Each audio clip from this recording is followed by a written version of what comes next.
పరిశుద్ధుడు ప్రేమ కలిగిన తండ్రి, మీ నామానికి వందనాలు నాయన. ఈ యొక్క దినమున మీ బిడ్డలమైన మేము మీ గ్రంథంలో ఉన్న కొన్ని విషయాలను మేము ఆలోచిస్తుండగా విని విడిచిపెట్టే వారముగా కాక విని హృదయంలో ఉంచుకొని మీకోసం నమ్మకంగా బ్రతుకుట కృప చూపుతారని యేసుక్రీస్తు వారి నామములో ప్రార్థించి అడిగి వేడుకొనుచున్నాము తండ్రి, ఆమేన్. ప్రభునందు ప్రియులారా, ఈ యొక్క దినమున దేవుని యొక్క మహాకృపను బట్టి చేరికూడి వచ్చిన అందరికీ యేసుక్రీస్తు నామమున వందనాలు తెలియజేస్తున్నాను. ఆన్ చేశారా? రైట్. ఈరోజు మనం ఆలోచన చేయబోయే ముఖ్యాంశము చేసిన పాపమును ఒప్పుకొన్న వారెవరు. ప్రభునందు ప్రియులారా,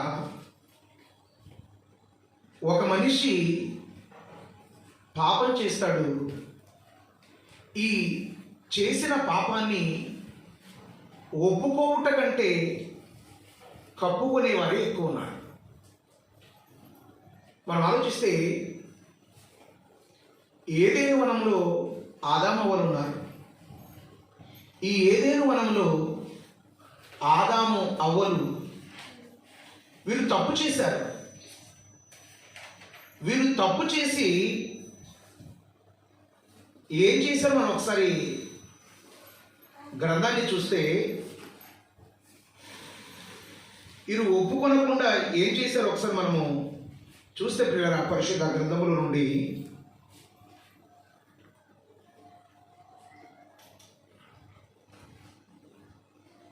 ఏబు గ్రంథము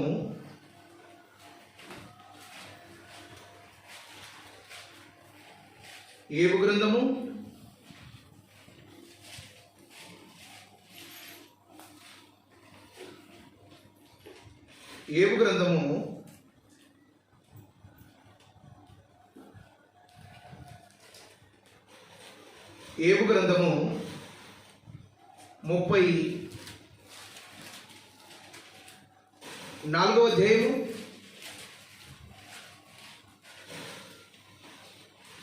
34వ అధ్యాయము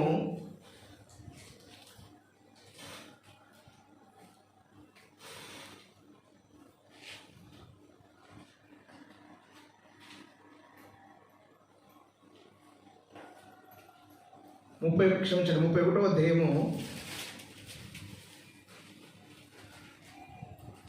31వ అధ్యాయము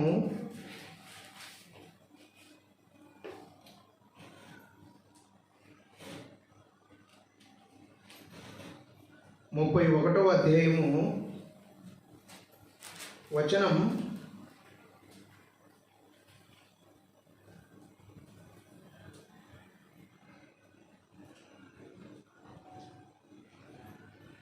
1 మాట చూడండి. అక్కడ 33 వచనం చదువు. ఆదాము చేసినట్లు నా దోషములను దాచిపెట్టుకొని. ఆలోచిస్తే మన తండ్రి అయిన ఆదాము గారు తప్పు చేశాడు, పాపం చేశాడు. ఈ చేసిన పాపాన్ని ఏం చేశాడయ్యా అని మనం ఒకసారి గమనిస్తే, ఆలోచన చేస్తే ఏబు గారు అంటున్నారు, ఆదాము గారు తన పాపాన్ని రొమ్ములో దాచిపెట్టుకున్నాడట. అంటే పాపమును ఒప్పుకోలేదు, పాపమును దాచిపెట్టుకున్నాడు. ఈరోజు మనం ఆలోచన చేస్తే పిల్లరా, మనిషి తప్పు చేస్తున్నాడు. మనిషి తప్పు చేసి ఆ తప్పును ఒప్పుకోవడం లేదు, ఆ తప్పును కప్పుకుంటున్నాడు, దాచిపెట్టుకుంటున్నాడు. మనిషి ఎదుటివారి తప్పులను విప్పుతాడే తప్ప తన తప్పును కప్పుకుంటాడు. తన తప్పులను కప్పుకొని ఎదుటివారి తప్పులను వెత్తి చూపించడం మనం సహజంగా చూస్తున్నాం పిల్లలు. అయితే ఈ యొక్క సమయంలో ప్రారంభంలో తన తప్పును కప్పుకున్నవాడు ఎవరి అంటే మన తండ్రి అయిన ఆదాము గారు. మన తండ్రి అయిన ఆదాము గారు తన తప్పును కప్పిపెట్టుకున్నాడు. ఆ తప్పును ఒప్పుకోలేదు. ఆదామా పండు తింటివంటే ఏమనాలి? తిన్నాను అనాలి. తిన్నాను అని చెప్పకుండా ఏమన్నాడు? ఏమన్నాడండి? నువ్వు ఇచ్చిన స్త్రీయే నాకు ఇచ్చింది అన్నాడు. తప్పు జరిగిందా? ఎస్ జరిగింది అనాలి. అంటే పాపాన్ని ఒప్పుకునే వారి కంటే కప్పుకునే వారు ఎక్కువ ఉన్నారు. మన యొక్క సమయంలో పాపాన్ని ఒప్పుకున్న వారు ఎవరెవరు ఉన్నారు అని మనం ఒకసారి చూస్తే పిల్లరా, నిర్గమకాండము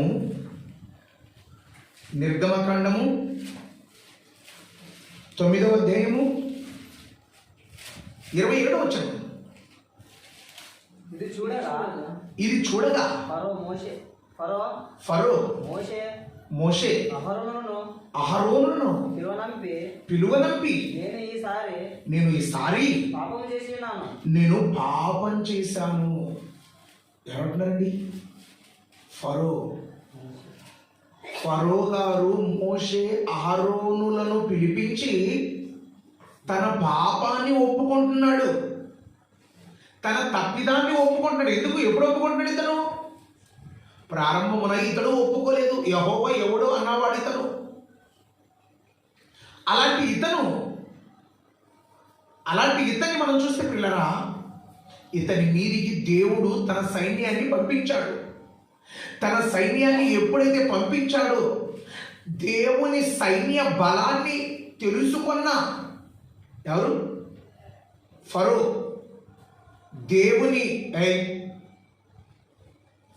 ఫరో సైన్య బలాన్ని తెలుసుకున్న ఫరో మోషే అహరోనులను పిలిపించి ఏమంటున్నాడండి? నేను ఈసారి పాపం చేశాను. ఏంటో తెలుసా? దేవుని ప్రజలను, దేవుని పిల్లలను, దేవుని ఆలోచనలలో దేవుని మాట ప్రకారంగా వారిని నా యొద్ద నుంచి పంపించాలి. నా యొద్ద నుంచి పంపించాలంటే నేను పంపించకుండా చాలా పాపం చేశాను. పాపం చేశానని ఒప్పుకున్నాడండి. పాపం చేశానని ఒప్పుకున్నాడే తప్ప పాపానికి పరిహారము లేదు. మనం అనవచ్చు, ఫరో ఎంత మంచివాడండి, పాపాన్ని ఒప్పుకున్నాడండి, చాలా మంచివాడు. ఇప్పుడు ఒప్పుకున్నాడండి. ఒప్పుకున్న దానికి పరిహారం కావాలి కదా. ఒప్పుకొని మరలా తప్పు చేశాడు. ఫరో ఏం చేశాడు? ఒప్పుకున్నాడు. ఒప్పుకున్న తర్వాత మళ్ళీ ఏం చేశాడు? చాలా మంది అంటుంటారు, చాలా మంది మాట్లాడతారండి. ఎవరు మాట్లాడతారు? ఏమిటి తప్పు చేస్తానండి, తప్పు చేస్తానని నేను ఒప్పుకుంటానండి, ఏది కప్పుకోనండి. మరి తప్పు చేసిన తర్వాత ఒప్పుకొని నువ్వేం చేయాలి? ఆ పాపము నుండి తప్పుకోవాలి. నేను తప్పు చేశాను అంటారు. మరలా తప్పు చేశాను, నువ్వు చేసిన తప్పు అన్న విషయం తెలుసు కదా. నువ్వు చేసిన పని తప్పు అన్న విషయం తెలిసిన తర్వాత నెక్స్ట్ దాని వైపు నువ్వు వెళ్ళకూడదు. ఆ మార్గంలో నువ్వు నడవకూడదు. ఆ మార్గంలో నువ్వు ప్రయాణించకూడదు. కానీ ఫరో అయితే ఏమన్నాడు? నేను తప్పు చేశానని ఒప్పుకున్నాడు. కానీ తర్వాత మళ్ళా ఇశ్రాయేలీలను తరుముతూ వెళుతున్నాడు. సైన్యాలను తీసుకుని తరుముతూ వెళ్ళాడు. మీరు ఆలోచించారా? తప్పు ఒప్పుకున్న వారంతా నీతిమంతులు అనుకోవడానికి వీలేదు. తప్పును ఒప్పుకున్నాడే తప్ప ఆ ఒప్పుకున్న తప్పును మరలా రిపీట్ కాకుండా జాగ్రత్త పడలేదు. మరలా రిపీట్ చేశాడు. ఎవరండి? ఫరో గారు చేసిన తప్పు, ఫరో చేసిన తప్పు మనం చేయకూడదు. ఎందుకు రాయించాడు దేవుడు? ఫరో తప్పును ఒప్పుకున్నాడు. తప్పును ఒప్పుకున్న ఫరో మళ్ళీ ఏం చేశాడు? అదే తప్పు చేశాడు. అదే తప్పు చేశాడు కాబట్టి ఇతను ఒప్పుకున్నా కూడా దీని నుంచి వచ్చే ప్రయోజనము ఏది కూడా లేదు.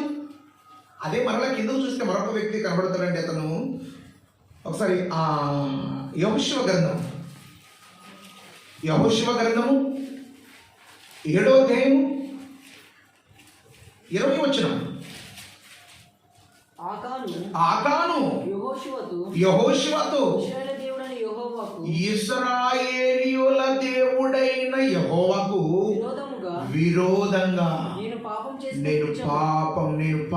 చేసిన అంటారండి. ఆకాను ఎవరితను? ఆకానండి.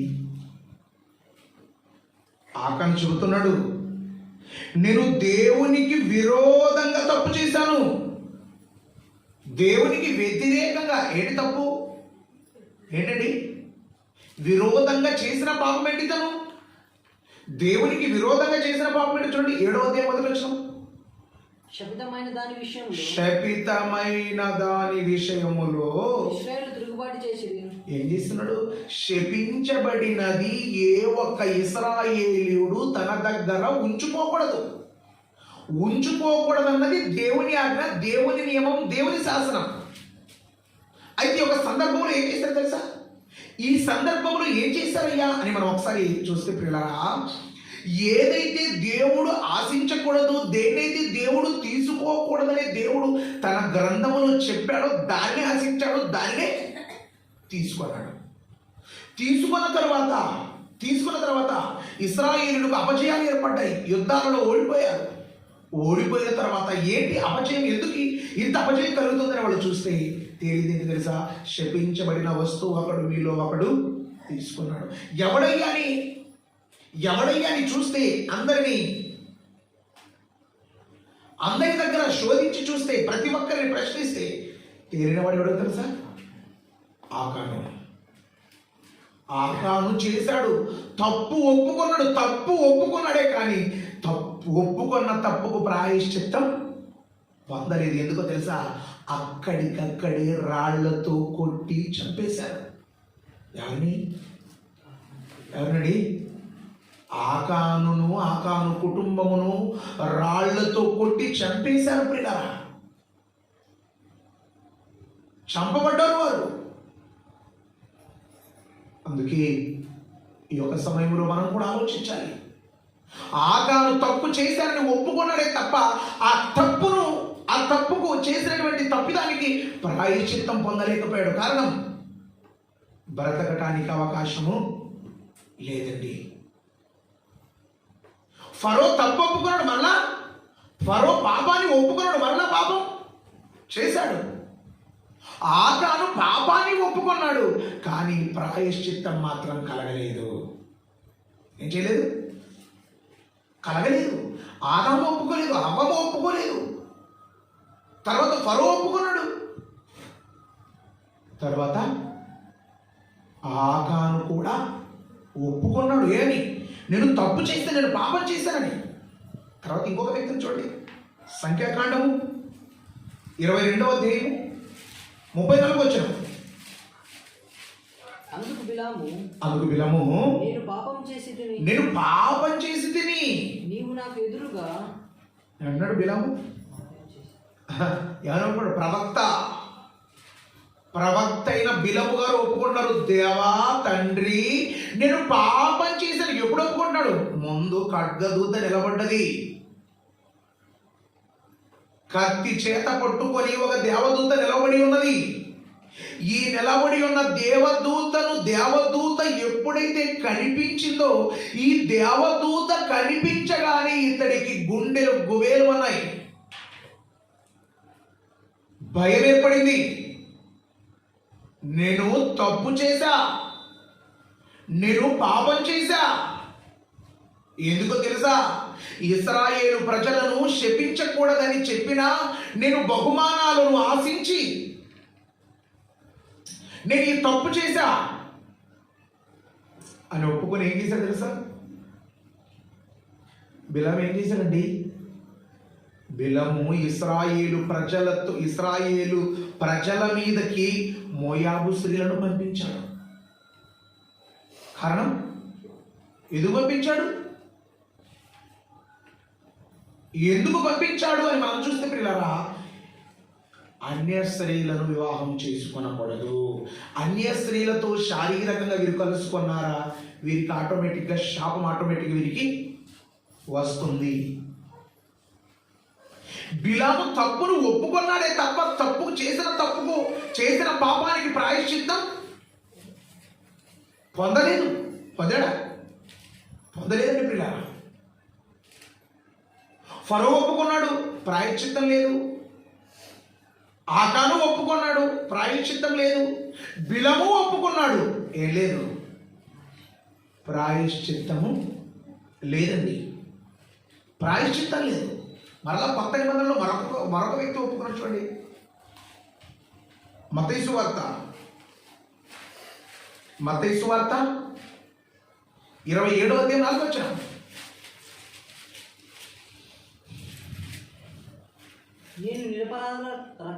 నేను నిరపరాధి రక్తమును అప్పగించి పాపము చేసి తిని. నేను నిరపరాధి రక్తమును అప్పగించి పాపము చేసి తిని అని చెప్పి ఏం చేశాడు తెలుసు? ఏం చేశాడు తను? వెంటనే ఒక తాడు తీసుకుని ఆ డబ్బును దేవాలయంలో పడవేసి ఊరిపోసుకున్నాడండి. క్రొత్త నిబంధనలో మరొక వ్యక్తి ఉన్నాడు. అతడు కూడా పాపాన్ని ఒప్పుకున్నాడే తప్ప ఆ ఒప్పుకున్న పాపానికి ప్రాయశ్చిత్తం పొందుకోలేదు. తప్పు ఒప్పుకున్నాడే తప్ప రెండవ తప్పు చేశాడు. ఏంటి తెలుసా తప్పు? రెండవ తప్పు ఏంటి తెలుసా? ఒక మనిషి తన్ను తాను చంపుకోవటం చేసే అతిపెద్ద తప్పు, అతిపెద్ద పాపం. మనం కూడా అప్పుడప్పుడు ఏమనుకుంటాం తెలుసా? భార్య భర్తలు గొడవ పడినప్పుడు ఏదో ఒక ఫ్యానో, కిరోసిన్ డబ్బో, ఏదో ఒక పాయిజన్ బాటిలో తీసుకొని చచ్చిపోతారు తాగి. దాన్ని సేవించి చచ్చిపోతారు. ఎంత తప్పు తెలుసా? అది క్షమించరాని పాపం. దేవుడు అలాంటి వారిని క్షమించడు. యూదా అయితే తప్పు చేశాడు, ఆ తప్పును ఒప్పుకున్నాడు. ఒప్పుకొని రెండవ తప్పు చేశాడు. తెలుసా? తాడు తీసి చెట్టుకు వేసి ఉరి పోసుకొని చచ్చిపోవటం పెద్ద తప్పు, పెద్ద నేరం, పెద్ద పొరపాటు. అందుకే ఫరో ఒప్పుకున్నాడు, ప్రాయశ్చిత్తం లేదు. ఆకాను ఒప్పుకున్నాడు, ప్రాయశ్చిత్తం లేదు. బిలము ఒప్పుకున్నాడు, ప్రాయశ్చిత్తం లేదు. యూదా ఒప్పుకున్నాడు, లేదు, ప్రాయశ్చిత్తం లేదు. మరి ఎవరు? చేసిన పాపానికి ప్రాయశ్చిత్తం పొందుకున్న వారు ఎవరు? మనం ఒకసారి గ్రంథాన్ని చూద్దాం. రెండవ సమూయేలు గ్రంథం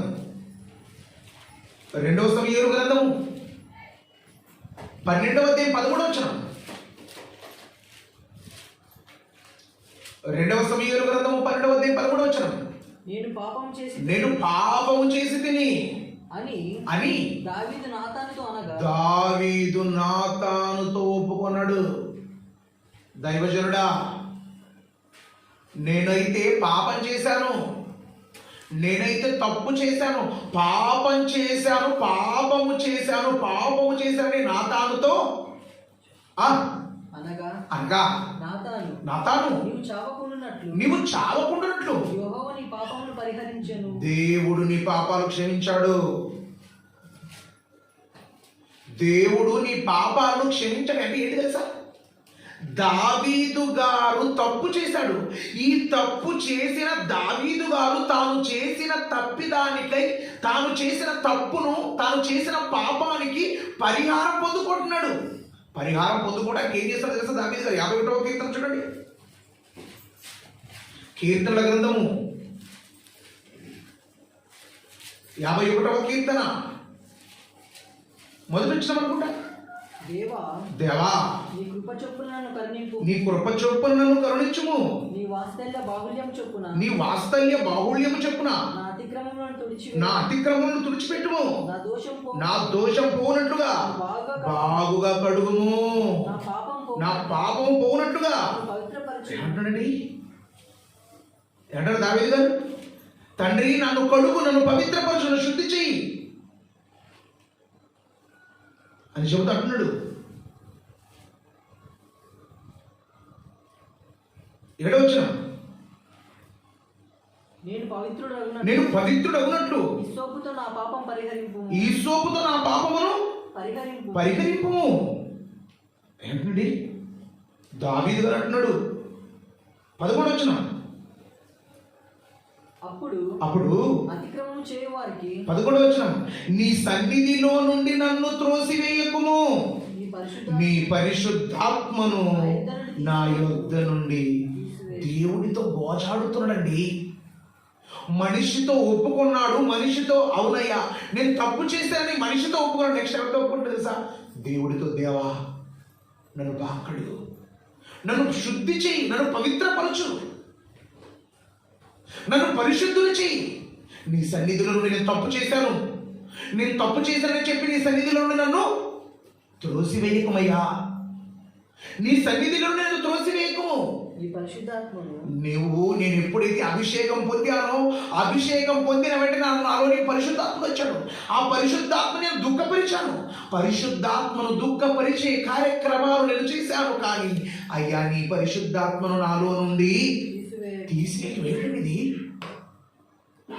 దేవుణ్ణి వినయముతో వేడుకుంటున్నాడు, దేవుణ్ణి అడుక్కుంటున్నాడు. పాపాన్ని మనుషులతో ఒప్పుకున్నాడు, పాపాన్ని దేవునితో కూడా ఒప్పుకుంటున్నాడు.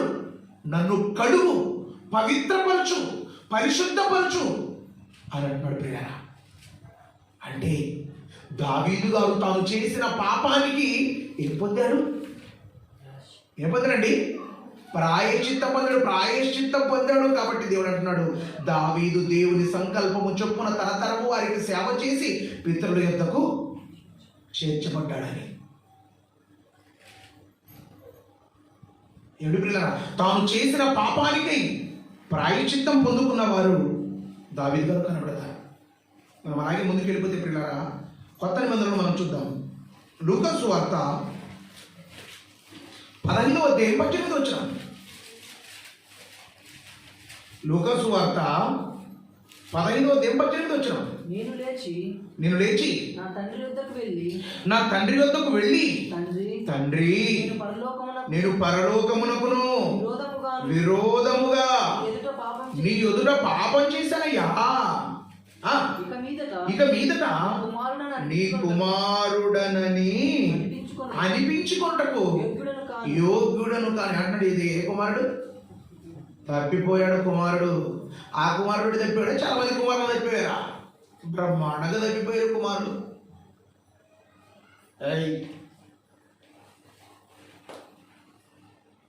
తండ్రి నీ కుమారుడు అనిపించుకున్నటకు నేను అర్హత లేదు. నేనేం చేశా? పాపం చేశా. దేనికి? నువ్వు ఉండే పరలోకానికి, నేను పరలోకానికి వ్యతిరేకంగా పాపం చేశాను అని చెప్పి తన పాపానికి ఏం చేశాడండి? ప్రాయశ్చిత్తం పొందుకున్నాడు. చేసిన పాపాన్ని ఒప్పుకున్నాడు. ఒప్పుకున్న తర్వాత ఏమైపోయింది? క్షమించాడు. ఎవరు? దేవుడు క్షమించాడు. తండ్రి క్షమించాడు కాబట్టి తెల్లటి వస్త్రాలు తెప్పించాడు, చెప్పులు తెప్పించాడు, ఉంగరం తెప్పించాడు. కారణం అతన్ని క్షమించాడు.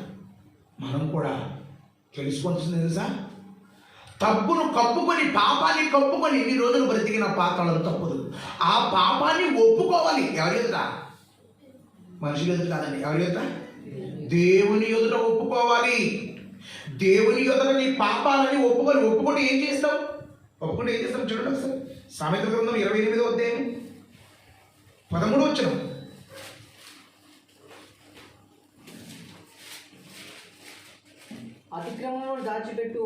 అతిక్రమములను దాచిపెట్టువాడు వర్ధిల్లడు. వాటిని ఒప్పుకొని ఏం చేయాలి? కంటిన్యూ అయిపోకూడదు. ఏం చేయకూడదు? వాటిని ఒప్పుకొని విడిచిపెట్టాలి. కనికరం పొందును. అతిక్రమములను దాచిపెట్టువాడు వర్ధిల్లుడు. మీరు వర్ధిల్లాలంటే, మీరు ఆత్మ విషయాల్లో వర్ధిల్లాలంటే, మీరు అభివృద్ధి చెందాలంటే, మీరు వర్ధిల్లాలంటే మీరు ఏం చేస్తారు? మీ అతిక్రమాలను ఒప్పుకోవాలి దేవుని ఎదుట. అతిక్రమాలను ఒప్పుకొని వాటిని ఏం చేయాలి? విడిచిపెట్టాలి. వాటిని విడిచిపెట్టాలి. అదే చెబుతున్నాడు. తన అతిక్రమములను దాచిపెట్టువాడు వర్ధిల్లడు. వాటిని ఒప్పుకొని విడిచిపెట్టువాడు ఎవరైతే ఒప్పుకొని విడిచిపెడతారో కనికరం పొందును. వారికి కనికరం ఉంటుంది. వారు కనికరింపబడతారు. నువ్వు కనికరింపబడాలా? నువ్వు కూడా ఒప్పుకోవాలి. ఎవరు ఒప్పుకున్నారండి? ఒప్పుకొని మరలా కంటిన్యూ అయిపోయారు. అందుకంటాడు తన అతిక్రమములు ఒప్పుకొని వాటిని విడిచిపెట్టాలి. ఏం చేస్తామని ఇప్పుడు ఈరోజు మంగళవారం, శుక్రవారం, వచ్చే శుక్రవారం తప్పు చేస్తారు, మరలా ఈరోజు దినం మరలా ఒప్పుకుంటారు. దేవా తప్పు చేశారు. ఎన్నిసార్లు క్షమించాలి చెప్పు? దేవుడు ఎన్నిసార్లు క్షమించాలి? దేవుడు అంటున్నాడు చూడండి, యోహాను పత్రిక, యోహాను మొదటి పత్రిక, యోహాను గారు రాసిన మొదటి పత్రిక మొదటి అధ్యాయం 7వ వచనం. అయితే ఆయన వెలుగులో ఉన్న ప్రకారం మనమును వెలుగులో నడిచిన ఎడలా అన్యోన్య సహవాసం గలవారమైతిమా అప్పుడు ఆయన కుమారుడైన యేసు రక్తము ప్రతి పాపము నుండి మనలను పవిత్రులుగా చేయును. అయితే అంటున్నాడు, ఇక్కడ మనం ఆలోచిస్తే పిల్లరా,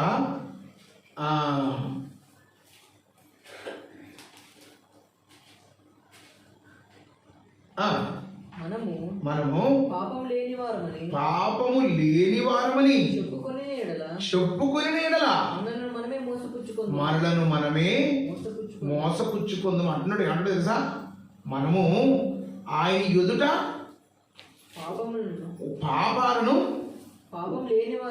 పాపము లేని వారమని చెప్పుకొని ఎడల ఆయన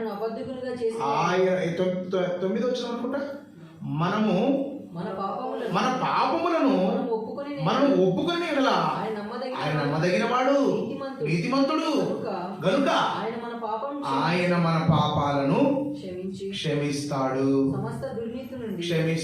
పాపాల నుండి క్షమించి మనలను పవిత్రులుగా చేస్తాడు. కనుక ప్రియులారా, ఈ యొక్క దినాన మీరందరూ కూడా ఆలోచించండి, గమనించండి.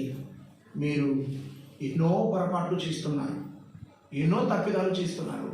ఈ చేసిన తప్పిదాలకు పరిహారం కావాలి, ప్రాయశ్చిత్తం కావాలి. ప్రాయశ్చిత్తం కావాలంటే ఎవరెదుట ఒప్పుకోవాలి? ఎవరెదుట? ఆయన ఎదుట. దేవుని ఎదుట ఒప్పుకుంటే మనల్ని క్షమిస్తాడు. దేవుని ఎదుట ఒప్పుకొని వాటిని నెక్స్ట్ చేయకుండా ఉండాలి. దేవుని ఎదుట మన తప్పిదాలను, మన పాపాలను ఎప్పుడైతే ఒప్పుకొని నెక్స్ట్ చేయకుండా మనం ఉంటామో మనం పరలోకానికి అర్హులము, పవిత్రులము, నిర్దోషులము, నీతిమంతులము, నిష్కళంకులము. కనుక పిల్లరా, అట్టి గొప్ప పాపానికి పరిహారం పొందాలంటే ఇప్పుడు చాలా ధన్యుడు, చాలా అదృష్టవంతుడు. మనం కూడా మనం చేసిన పొరపాటును మన తండ్రి ఎదుట ఒప్పుకొని ఆయన కుమారుడైన క్రీస్తు రక్తము చేత కడగబడి ఆయన ఎదుట పవిత్రులుగా, నిర్దోషులుగా, నిష్కళంకులుగా, నీతిమంతులుగా నిలవబడి ఆయన చిత్తమును నెరవేర్చి ఆయన ఉండే పరలోకానికి చేరేవారం అవ్వాలి. ఆయన ఉండే పరలోకానికి చేరేవారం అవ్వాలంటే ఆయన మాటలను జాగ్రత్తగా వినాలి. ఆయన మాటలను జాగ్రత్తగా వినలేదా, పట్టించుకోలేకపోతే పాపులైపోతాం.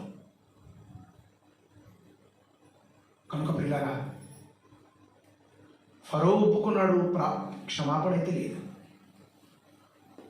బిలాము ఒప్పుకున్నాడు, క్షమాపణ లేదు. ఆకాను ఒప్పుకున్నాడు, క్షమాపణ లేదు. దావీదు ఒప్పుకున్నాడు, క్షమాపణ దొరికింది. తప్పిపోయిన కుమారుడు ఒప్పుకున్నాడు, క్షమాపణ దొరికింది. కానీ మనకు కూడా అవకాశం ఉంది. మనం చచ్చిపోయేటప్పుడు మనం కూడా అలాగే ఎలా ఉంటాం తెలుసా? చనిపోయేటప్పుడు తండ్రి నేను తప్పు చేశాను, నేను పాపం చేశాను, నేను అలా బ్రతికాను, నేను ఇలా బ్రతికాను అంటే ఏం లాభం? ప్రయోజనం ఏంటి? ఒప్పుకోవాలి. పౌలు దేవుని ఎదుట ఒప్పుకున్నాడు, తండ్రి నా పాపమును క్షమించు అని ఒప్పుకున్నాడు. కాబట్టి దేవుడు ఏం చేశాడు? క్షమించాడు. పాపాత్ములైన స్త్రీ తన పాపాలు ఎవరు ఎదుట? ప్రభు ఎదుట ఒప్పుకున్నది, వాటిని ఏం చేశాడు? క్షమించాడు. అలాంటి గొప్ప ఆయన మాటలు వింటున్న మనం పాపములో కంటిన్యూ అయిపోయామా? పాపము చేసేటప్పుడు చాలా తీయగా ఉంటుందండి. దాని ఫలితాలే చాలా భయంకరంగా ఉంటాయి. తీయగా ఉంటుంది నోటికి, దాని ప్రతిఫలం ఎంత భయంకరంగా ఉంటుందో ఆలోచించాలి పిల్లరా. ఒక గ్రద్ద పాపం ఎలాంటిదో నేను మీకు చెబుతాను. ఒక గ్రద్ద ఉందట. గ్రద్ద నీటిలో ఒక కళేబరం కొట్టుకొని పోతుంది. ఒక కళేబరం కొట్టుకొని పోతుంటే దీనికి ఆకలిస్తుంది. ఆకలిసినప్పుడు దీనికి మాంసం తినాలనిపించింది. అనిపించలేదా? అనిపించింది. తిన్నది. అయితే కడుపు నిండిపోయే వరకు తిన్నది. ఏడు పిల్లరా, అంతవరకు శవం మీద నిలబడినటువంటి ఈ డేగ లేకపోతే ఏమైనా పక్షి గ్రద్ద ఎలాగైతే మాంసం తిన్నదో తినేసరికి ఏమైపోయింది? వెయిట్ పెరిగింది, బరువు పెరిగింది. బరువు పెరగగానే దీనికి గోల్డ్ ఉంటాయి. గోల్డ్ శవం ఎలా ఉంటుందండి? చాలా స్మూత్గా ఉంటుంది. బరువు పెరిగేసరికి ఏమైపోయింది? గోల్డ్ దాంట్లోనికి గుచ్చుకొని పోయాయి, ఇరుక్కుని పోయాయి. తర్వాత ముందు వెళ్ళిపోయింది. శవం ఏమైపోయింది తెలుసా? శవము లోపల నుండి ఎక్కడికి వెళ్ళిపోయింది తెలుసా? లోపల నుండి బయటికి రావాలి మాట. ఇప్పుడు శవం కూడా ఏం చేయాలి? తింటుంది అనుకుంటుంది, తింటుంది, చూస్తుంది, ఇంకా దూరం ఉందిలే, తింటుంది, చూస్తుంది, దూరం ఉందిలే, తింటుంది, దూరం ఉందిలే, తింటుంది, దూరం ఉందిలే, తిన్నది. వచ్చింది ఏది?